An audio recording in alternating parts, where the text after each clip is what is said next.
तो dear students, कैसे हैं आप लोग। स्वागत है आपका हमारे यूट्यूब चैनल सक्सेस पॉइंट पर। आज हम लोग क्लास 10 बायोलॉजी के कुछ वीवीआई ऑब्जेक्टिव्स को सॉल्व करने वाले हैं। चलिए वीडियो को शुरू करते हैं। वीडियो शुरू करने से पहले आपसे एक छोटी सी रिक्वेस्ट है कि अगर आप हमारे चैनल पर नए आए हैं तो हमारे चैनल को सब्सक्राइब करके बेल आइकन प्रेस कर दें, ताकि जब भी मैं एक नया वीडियो अपलोड करूं उसका नोटिफिकेशन आपको मिल सके। चलिए वीडियो को शुरू करते हैं। देखिए, पहला क्वेश्चन है आपका सामने में। प्रकाश संश्लेषण की क्रिया होती है कवकों में, जंतुओं में, हरे पौधों में या परजीवियों में। तो प्रकाश संश्लेषण की क्रिया किसमें होती है सर? आपका हरे पौधों में होती है। प्रकाश संश्लेषण की प्रक्रिया किसमें होती है? हरे पौधों में होती है। नेक्स्ट क्वेश्चन की ओर बढ़ते हैं कि ग्लूकोज के एक अणु में ऑक्सीजन के कितने परमाणु होते हैं। तो ग्लूकोज के का फॉर्मूला हम लोग जानते हैं सर, C6H12O6। तो ग्लूकोज के अणुओं में ऑक्सीजन का कितना परमाणु हो गया सर? 6 C6H12O6। C6H12O6। तो यहाँ ऑक्सीजन का परमाणु पूछा है ना, तो कितना होता है सर? 6 होता है। कितना होता है? 6। तो आपका ऑप्शन बी करेक्ट हो जाएगा। नेक्स्ट क्वेश्चन की ओर बढ़ते हैं। देखिए लिखा है, मनुष्य और अन्य मांसाहारी जीव निम्नलिखित में किसका पाचन नहीं कर पाते हैं? प्रोटीन, सेल्यूलोज, वसा या इनमें से कोई नहीं। तो मनुष्य जो है आपका और अन्य जो मांसाहारी जीव है वो आपका किसका पाचन नहीं कर पाते सर? सेल्यूलोज का। किसका पाचन नहीं कर पाते सर? सेल्यूलोज। सेल्यूलोज किसमें होता है सर? पौधों की कोशिकाओं में होती है। यानी कि पादप जो कोशिकाएं नहीं होती है, हरे पौधे, उसकी कोशिकाएं किसकी बनी होती है? उसकी कोशिका भित्ति होती है। उसकी कोशिका में जो आपका सेल्यूलोज की बनी होती है। ठीक है, इसलिए सिर्फ शाकाहारी जो जीव है वही आपका सेल्यूलोज का पाचन कर पाते हैं। देखिए चौथा क्वेश्चन की ओर बढ़ते हैं। लिखा है, मनुष्य के मुख गुहा में कितने जोड़े लाल ग्रंथियां पाई जाती है। तो मनुष्य के मुख गुहा में कितने जोड़ी लाल ग्रंथियां पाई जाती है सर? आपका 3 जोड़ी। कितनी जोड़ी? 3 जोड़ी, जिसको आपने पढ़ा होगा नाम, सब मैंडिबुलर, सब लिंगुअल और पैरोटिड। आपने पढ़ा होगा सर। देखिए नेक्स्ट क्वेश्चन की ओर बढ़ते हैं। दांत का सबसे ऊपरी परत है, यानी दांत के सबसे ऊपरी परत को क्या कहा जाता है सर? डेंटाइन, इनामेल, अस्थि या क्राउन। तो दांत के सबसे ऊपरी परत को क्या कहा जाता है सर? इनामेल कहा जाता है। ये जो है ना, शरीर का सबसे कड़ा भाग होता है। ये जो है ना सर, हड्डी से भी ज्यादा कड़ा भाग होता है। ठीक है, याद रखिएगा इसको। नेक्स्ट क्वेश्चन की ओर बढ़ते हैं। क्या लिखा है सर? मुख गुहा में आहार के कौन से भाग का पाचन होता है?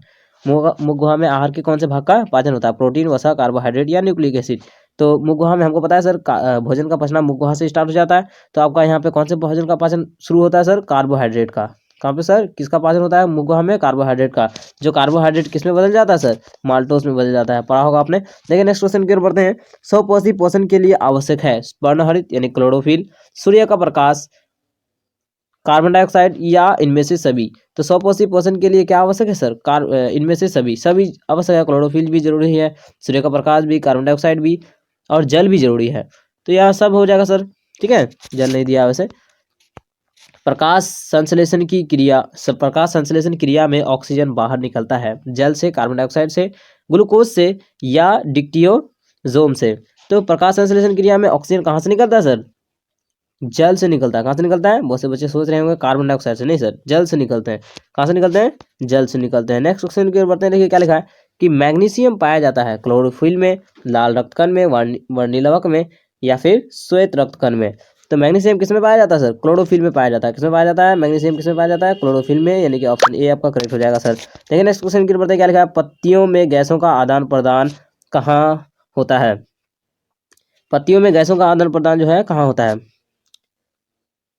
सीरा रंध्र, मध्य सीरा या फिर इनमें से कोई नहीं। तो पत्तियों में गैसों का आदान प्रदान कहाँ से होता है सर? आपका रंध्र से होता है, जिसको हम लोग स्टोमाटा बोलते हैं। याद है सर? स्टोमाटा बोलते हैं, आपने पढ़ा होगा।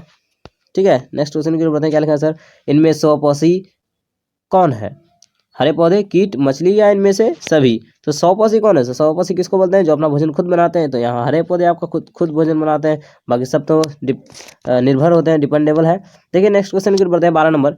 पित्त कहाँ से स्रावित होता है? अमाशय, छोटी आंत, बड़ी आंत या मुख गुहा। तो हमको पता है सर, पित्त जो है आपका यकृत से स्रावित होता है। तो यहाँ यकृत तो दिया नहीं है, तो आपका यकृत आपको याद रखिएगा। ठीक है, इसमें से कुछ नहीं है। ठीक है, क्या हो जाएगा सर? यकृत हो जाएगा। क्या हो जाएगा? यकृत आपको याद रखना है। पित्त कहाँ से स्रावित होता है? यकृत, जिसको हम लोग लीवर बोलते हैं सर। लेकिन नेक्स्ट क्वेश्चन की ओर बढ़ते हैं। क्या लिखा है? कवक में पोषण की कौन सी विधि पाई जाती है? यानी कवक आपका किस प्रकार का पोषी है?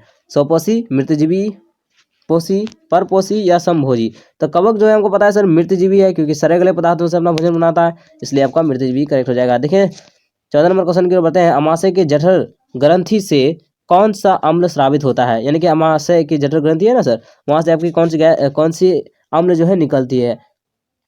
हाइड्रोक्लोरिक अम्ल, सल्फ्यूरिक अम्ल, नाइट्रिक अम्ल या एसिटिक अम्ल? तो हमको पता है सर अमाशय से कौन सी अम्ल निकलती है? हाइड्रोक्लोरिक अम्ल। कौन सी अम्ल सर? हाइड्रोक्लोरिक अम्ल, जिसको HCl हम लोग बोलते हैं सर। देखिए नेक्स्ट क्वेश्चन की ओर बढ़ते हैं। क्या लिखा है कि आहार नाल का सबसे बड़ा भाग है? छोटी आंत, बड़ी आंत, अमाशय या इनमें से कोई नहीं?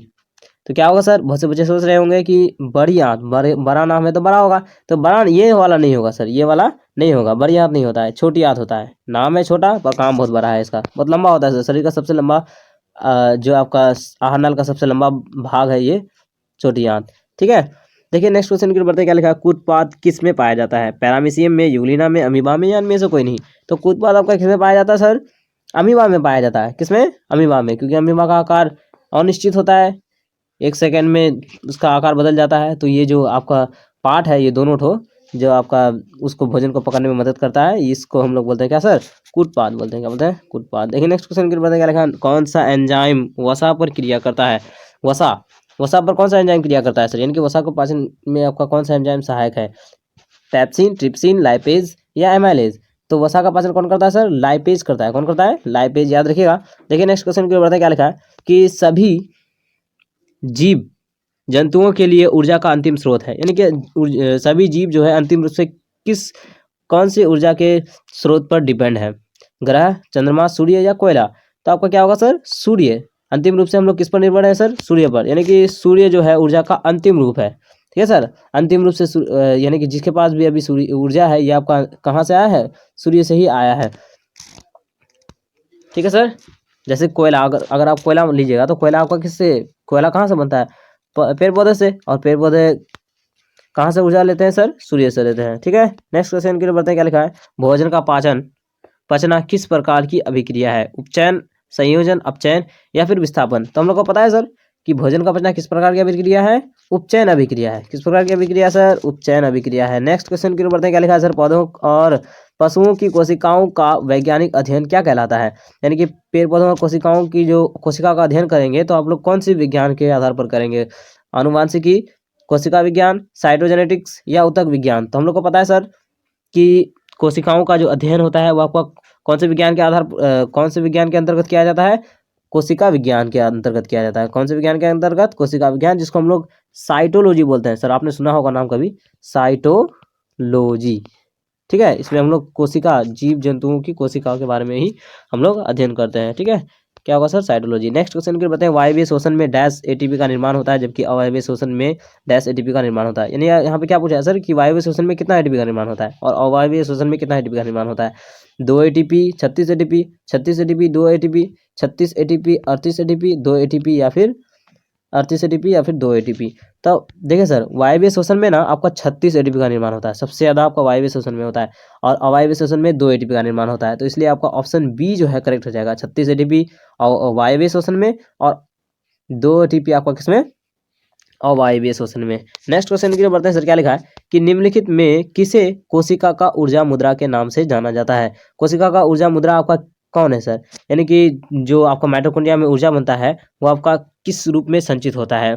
एटीपी, एटीपी, डीटीपी या फिर पीडीपी?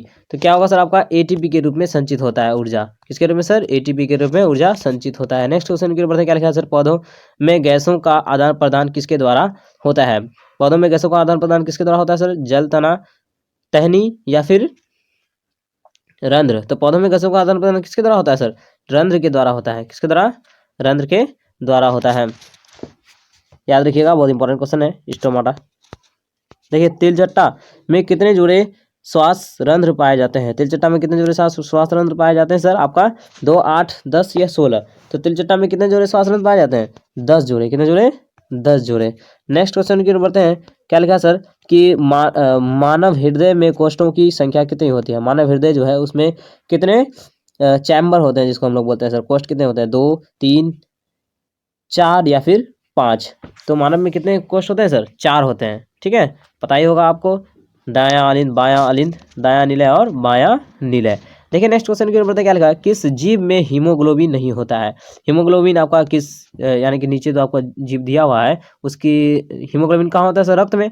तो कौन से जीव के रक्त में आपका हीमोग्लोबिन नहीं होता है, मनुष्य, हाथी, पक्षी या इनमें से कोई नहीं। तो मनुष्य में भी होता है, पक्षी में भी होता है, हाथी में भी होता है, तो आपका कौन होगा सर, इनमें से कोई नहीं। ठीक है सर, क्या होगा ऑप्शन, इनमें से कोई नहीं आपका आंसर हो जाएगा। नेक्स्ट क्वेश्चन के ऊपर क्या लिखा है, रुधिर क्या है, एपिथेलियम ऊतक, पेशी ऊतक, तंत्रिका ऊतक या तरल संयोजी ऊतक। रुधिर क्या होता है, रुधिर क्या है सर आपका, तरल संयोजी ऊतक है। क्या है सर, तरल संयोजी ऊतक। संयोजी ऊतक किसको बोलते हैं सर, जो दो अंगों या दो कोशिकाओं, दो ऊतकों को एक साथ जोड़े रखने में मदद करता है, यानी जोड़े रखता है, उसको हम लोग संयोजी ऊतक बोलते हैं। तो जो आपका रुधिर है वो आपका क्या है, तरल संयोजी ऊतक है। देखिए नेक्स्ट क्वेश्चन के बढ़ते हैं, चालनी नलिकाएं पाई जाती है जंतुओं में, जाइलम में, फ्लोएम में या कोशिकीय पौधे में। एक कोशिकीय पौधे होगा, कोशिकीय पौधे में। तो चालनी नलिका किसमें पाई जाती है सर, फ्लोएम में पाई जाती है। किसमें, फ्लोएम में। और जाइलम में नहीं पाई जाती सर, जाइलम में चालनी नलिका नहीं पाई जाती है, केवल फ्लोएम में पाई जाती है।